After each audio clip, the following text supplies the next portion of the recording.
ఎన్నికుండండి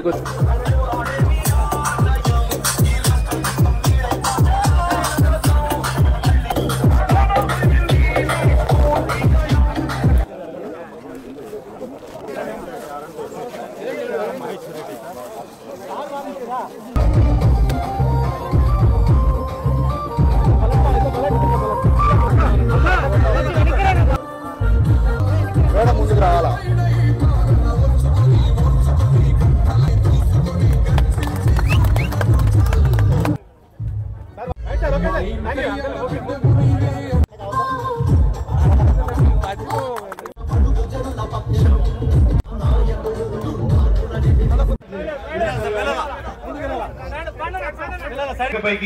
సాధారణంగా ఆహ్వానిస్తున్నాం. నమస్తే సార్.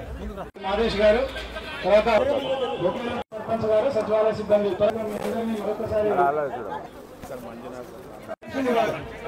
సార్ మీద అయిపోయే. Thank you so much sir. పూర్తి సంక్షేమం రెండు కళ్ళుగా ఈ కూటమి ప్రభుత్వం గత సంవత్సరం కాలం నుంచి పరిపాలన చేస్తున్న విషయాన్ని కూడా ఈ సందర్భంగా మనం ఒక్కసారి గుర్తు చేసుకోవాలి.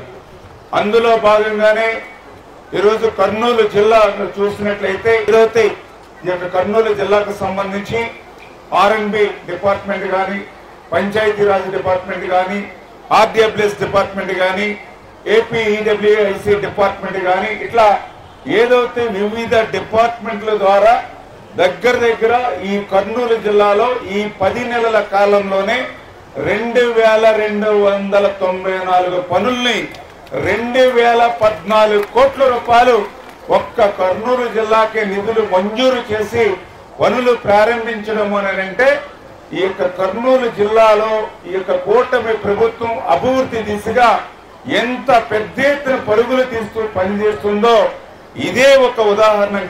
మరి సంక్షేమ కార్యక్రమాలు చంద్రబాబు నాయుడు గారు ఆలోచన చేశారు. ఈరోజు జనాభాలో సగం మహిళలు ఉన్నారు, సమాజంలో సగం మహిళలు ఉన్నారు. సగం ఉన్నటువంటి మహిళలు అభివృద్ధి చెందకుండా ఈ సమాజం అభివృద్ధి చెందదు, ఈ రాష్ట్రం అభివృద్ధి చెందదు. ఆ రకంగా మహిళలు అభివృద్ధి చెందాలి అని అంటే మహిళలు తన చిన్న అవసరాల కోసం తండ్రి మీదో, భర్త మీదో, పిల్లల మీద ఆధారపడకుండా మహిళలు తమ కాళ్ళ మీద తాము నిలబడాలని అంటే ఆ మహిళలకు ఆర్థిక స్వతంత్రం కావాలి. అది కావాలి అని అంటే ప్రపంచంలో ఎక్కడా లేనిటువంటి విధంగా ఆంధ్రప్రదేశ్ రాష్ట్రంలో డ్వాక్రా సంఘాలను తీసుకొచ్చినటువంటి ఘనత మన నారా చంద్రబాబు నాయుడు గారి అనే విషయాన్ని తద్వారానే ఈ రోజు ఇంత స్వేచ్ఛగా, హాయిగా, ఆనందంగా మహిళా లోకం ఉంటున్నామని చెప్పి మీ అందరికీ కూడా తెలియజేస్తూ. చూసారు కదండి. మరి ఈ వీడియో కనుక మీకు నచ్చినట్లయితే ఒక లైక్ కొట్టేసి మీ అభిప్రాయాన్ని కూడా కామెంట్ బాక్స్ లో తెలియజేస్తూ ఇలాంటి ఇంట్రెస్టింగ్ అప్డేట్స్ కోసం మా ఛానల్ ని సబ్స్క్రైబ్ చేసుకోండి.